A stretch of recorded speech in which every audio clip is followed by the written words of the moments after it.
The Icons of Real Estate Podcast. Are you ready to learn the proven money-making secrets from top-producing icon agents? Ready to skyrocket your business? This podcast is for you. Tune in every week with your host, Tomasz Fonseca, and find out how to implement proven strategies to 10 times your business, from $3 million to $30 million in just 12 months. Brought to you by the Masters in Real Estate Marketing, Arter SEO.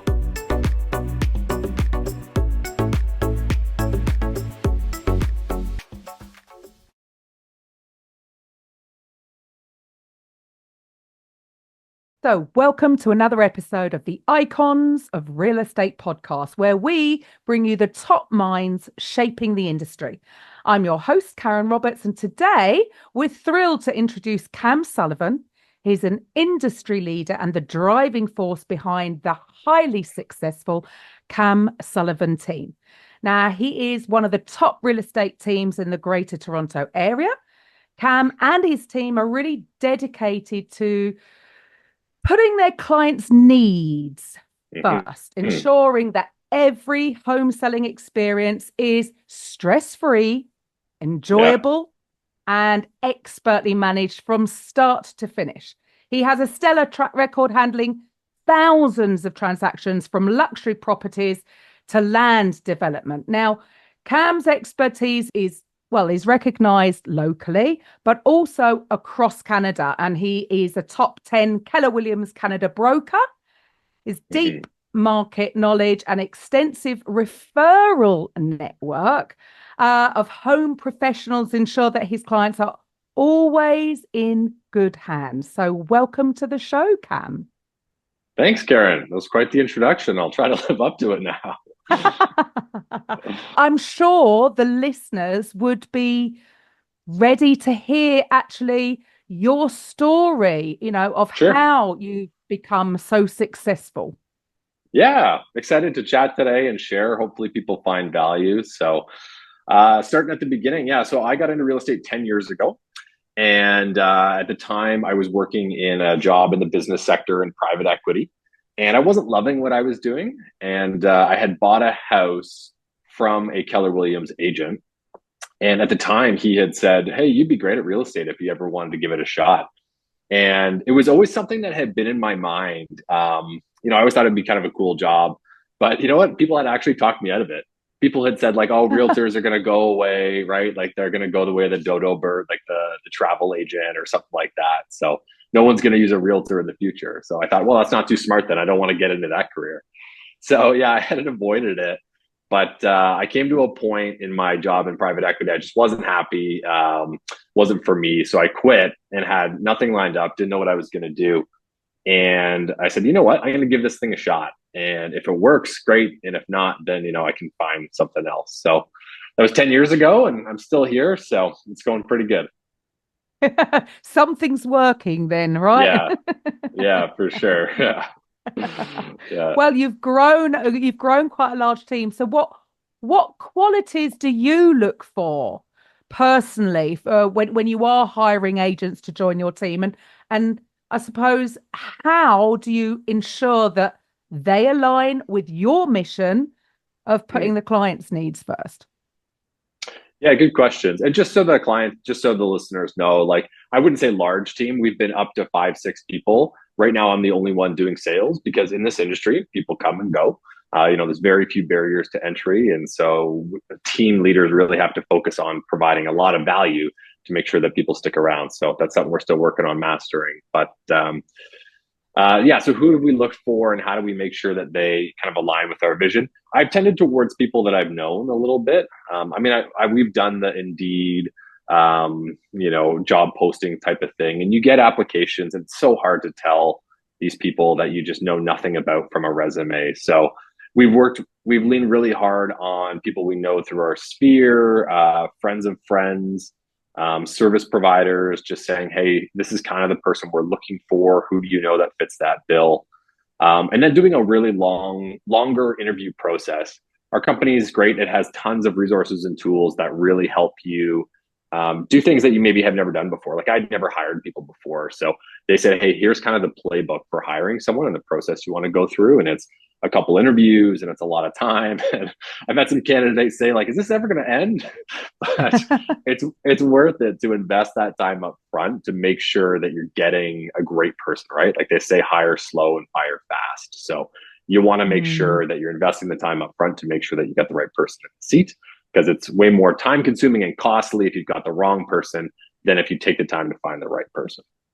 And as you said earlier, you sort of suggested maybe, or what I got from what you said, that this sort of industry can be a little bit transient. So Sure. that makes a lot of sense of going the sort of extra mile in the beginning because of the Yeah. cost in time, Yeah.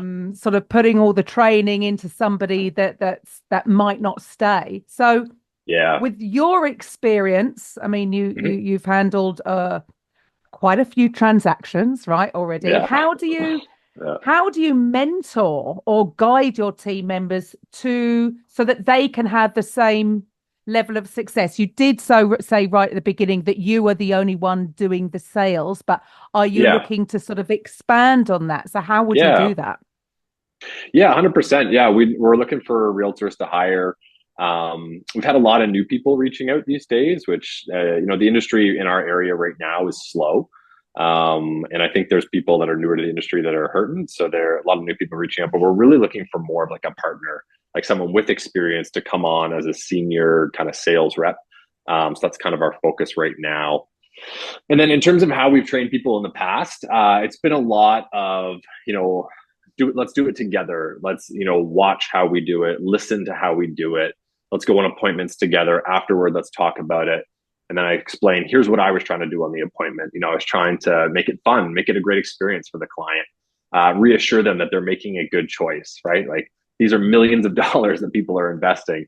So I think part of our job is to just reassure them, to be on it and focus and making sure that any issues that come up, they know that we're engaged, we're going to deal with it. So we would kind of debrief all those things afterward. We do a lot of time doing things together. When agents go through their first transactions, we've just kind of done it together. Like, hey, I'll come over, I'll sit with you while you're on the phone negotiating. I'll listen to what that agent's saying. I'll give you some advice on what to say back. Our industry is very scripted, I would say, because we're just doing the same thing over and over, right? If you do 50, 100 sales a year, you're kind of saying the same thing to your clients and to the other agents 50 or 100 times.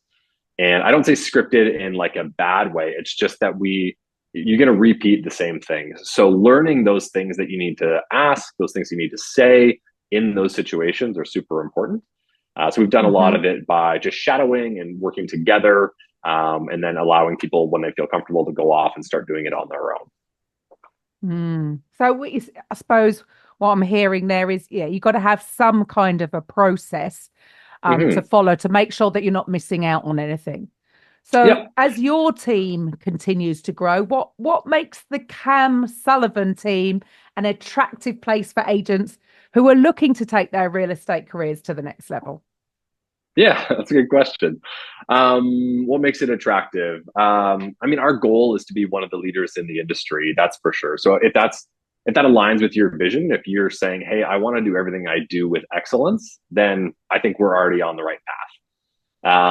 We want to have fun. Like we're doing this 8-10 hours a day, every day. So let's make it enjoyable. We want to be professional at the same time. And then we really I want to have a good work-life balance. Like this industry can be, and it is all consuming if you're a solo agent. And solo agent doing good production, you're working all the time. And I've done that. I did that for years and I don't want to keep doing it. And I don't want other agents to feel like they have to do it too. Like, let's figure out a way we can collaborate and work together, have a great balance, run a great business, care for our people at a really high level, do everything at a really high level. So if that's what people are looking for, then that's what we offer. Right. So it's all about setting your boundaries at the beginning, because yes, I suppose the ones that are working by themselves, it can be very easy to, you want to go all in, and then you're taking calls at any hours of the day, and you've got to set those boundaries to have a healthy life, right? Yeah. Exactly. I want myself and people in my world to have a whole healthy life, like you just said. Like I'm not, maybe I'll say what I'm not. Like, I'm not super big, super driver. We're going to be number one at any cost. I think that is a recipe for disaster for people's lives. So if that's what you're looking for, if you just want to wave the flag of I'm on the biggest or the best or whatever, then we're not for you. But if you want to say, I want to work for a team that, cares about people, puts their clients first, does everything with excellence, and wants like really whole, healthy lives, your work life, your family life, your financial life, all these aspects of your life, your spiritual life. If that's interesting to you, if you're saying I'm looking for a great career in real estate and a healthy life, then we could be in good alignment there. And yeah, it can, like you said in the beginning, it can be all consuming. And I did that for years. You can do it. But, I started real estate when I had no kids, and now I have 5 kids. So I don't have the time to cheat the system like I used to anymore. Right. And well, it's going to have an impact on your kids, isn't it? They want time with their dad, right? So you said earlier that things are a little bit quiet. What trends do you see happening maybe over the next couple of years, or is that a sticky point? No, it's a great question. Obviously, you start with the disclaimer that no one has the crystal ball, but we are in it every day and we do have a pulse on it. So we should have an idea. I was just actually kicking around today with some of the agents in my office, some great agents here. I was asking the question, are we seeing a shift in buyer behavior that's going to be more long lasting, or is this just a blip? Like right now in our area in July and so far in August, we're on pace for like the slowest months that we've seen in the last 10 years. If you look at sales in those months over the last 10 years, really, really low sales happening right now. So is it a blip? Is it that buyers, so here's the blip theory. Buyers are thinking, okay, interest rates are coming down. No need to buy right now because rates are going to come down more. So we'll wait till rates come down. And it's the summertime, so we're just going to enjoy the summer, right? That's the blip theory. And people are thinking, okay, in the fall, rates come down a bit more, buyers re-engage, everything picks up. Maybe. Or I was posing the question, are we seeing a shift in buyer behavior? A couple of years ago, everybody was refinancing their house to go buy an investment property. It was the in vogue thing to do, right? So you had all of these non-professional, recreational investors, I'll say, who were just seeing the crazy appreciation that was happening, and we're trying to jump on that train. So that was a group of buyers that was out there buying properties and creating transactions. Now I'm seeing the reverse. Those guys are calling me and saying, I don't like being a landlord, and my my interest rates went up. I'm cash negative. I want to sell this thing. So those people that were buying are now turning into sellers, and inventory is going up. So that could be one thing. What are the other things just, people are struggling with inflation and everything else is costing more. Are they not buying homes right now? I was hypothesizing like, and the other thing is immigration. That's been big in, like, we're in the GTA, Greater Toronto area in Canada. Immigration's really been keeping our population growing over the last little while, and we know that that's planning to slow down. So if we don't have people coming to Canada looking for homes, is that another group of buyers that's kind of removed? So we were kicking around this idea of, will we see the number of sales really drop because we don't have new Canadian buyers, we don't have recreational investors, all these kinds of things. I think in the end, we thought no. We thought, it's not going to be that all of a sudden there's no buyers out there in the market, but it might take a while for activity to kind of rebound to the level that we were seeing. So this is turning into a long ramble, but what I'm kind of telling my clients right now is, hey, over the last 10 years, real estate prices went like that, right? Like just a straight line up to the right. And if you bought and then sold 5 years later, you made $250,000 to $1 million, right? By doing pretty much nothing. I'm telling my clients now, let's not plan on that going forward. You may buy and sell in 5 years and sell for 25 grand more than you bought, 50 grand more than you bought, but you're not going to get that appreciation that we saw. I think it's going to be a much slower, I think overall, like most assets are going to go up, but it's going to be a much slower growth.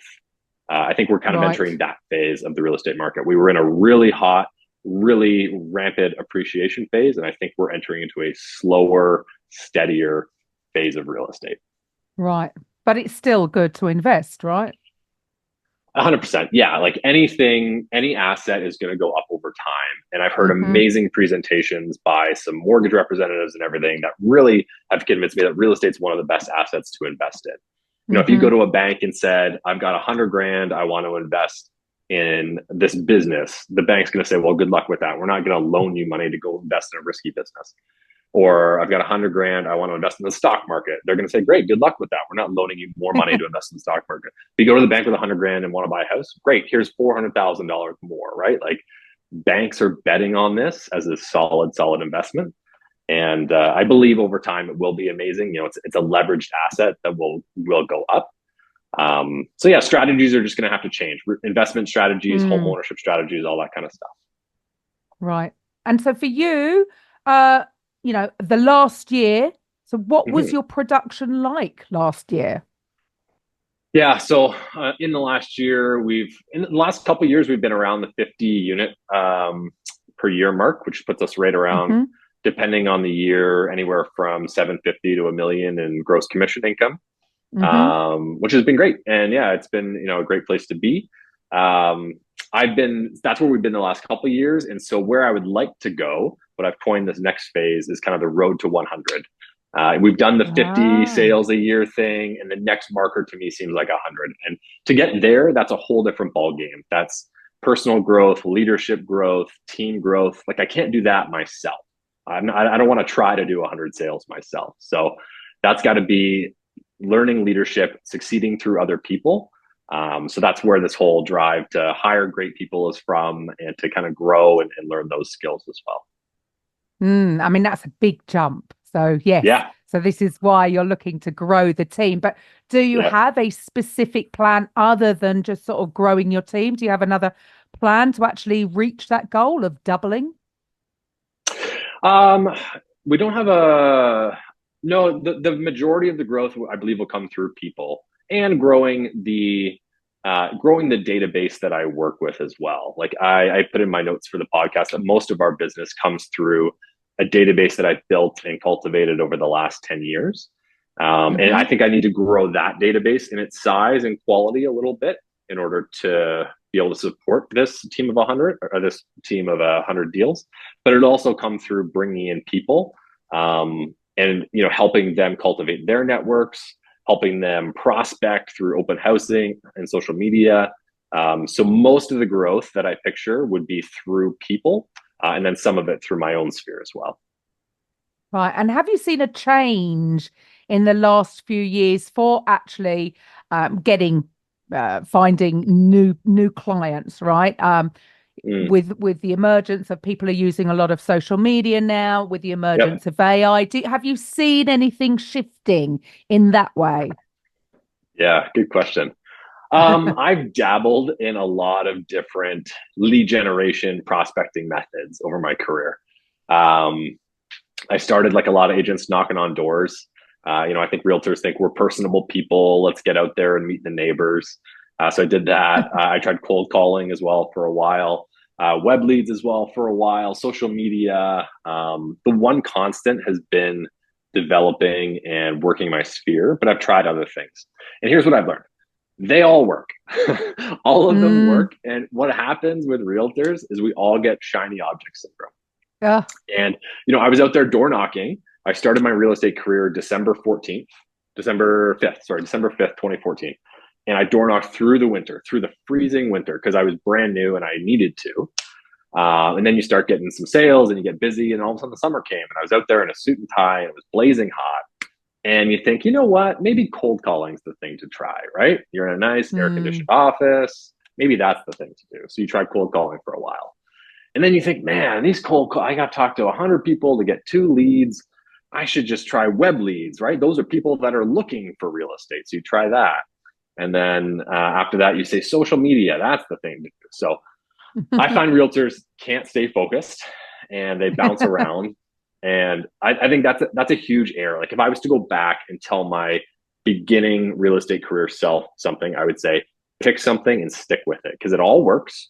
You could build a business through networking, open house, social media, whatever you want. It all works, but just pick your thing and then master it.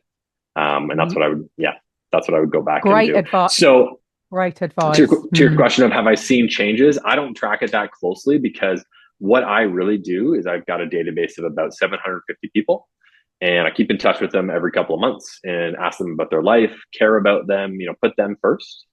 And I also say, hey, do you know anyone who's chatting about moving these days? Have you heard of any friends or family saying, hey, we're thinking about buying or selling? And I've done that consistently for 10 years. And so now that group of 750 people, I don't know when it's going to happen or who it's going to be, but I can pretty much count on 40 to 50 transactions every year coming out of that group in repeat referral business, because over 10 years, I have cemented myself as when they think real estate, they think about me, which is an honor. Wow. And we're very blessed. And yeah, so that's how we've been doing it.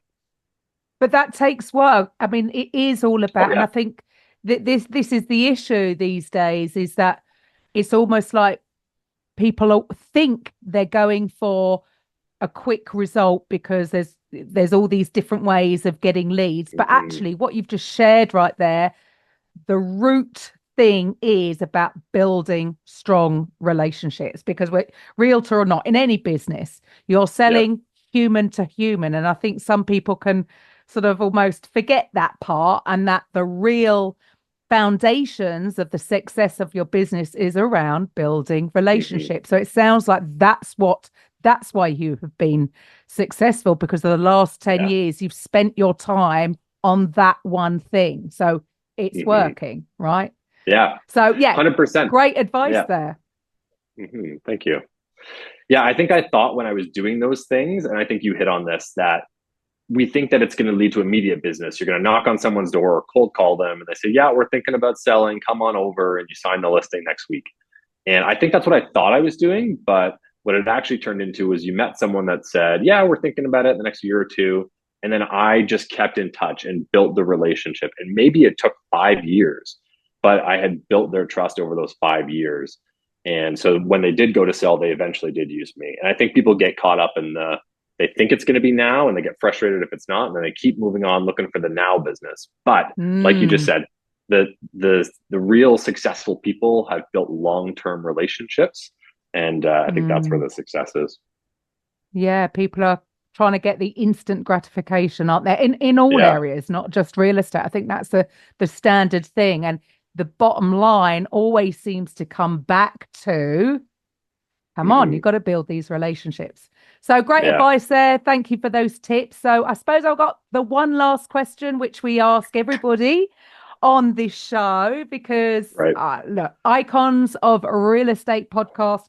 Well, we are the #1 real estate podcast network, and we're really passionate about making podcasting accessible to all real estate agents. So for you, if you were thinking about having your own podcast, what would you call it? Yeah, that's a good question.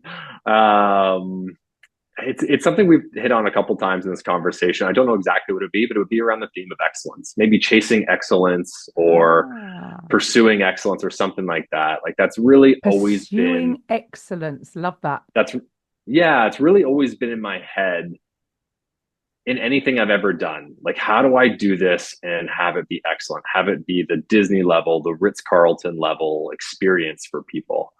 And I think if you do that in any industry, then you're going to be successful.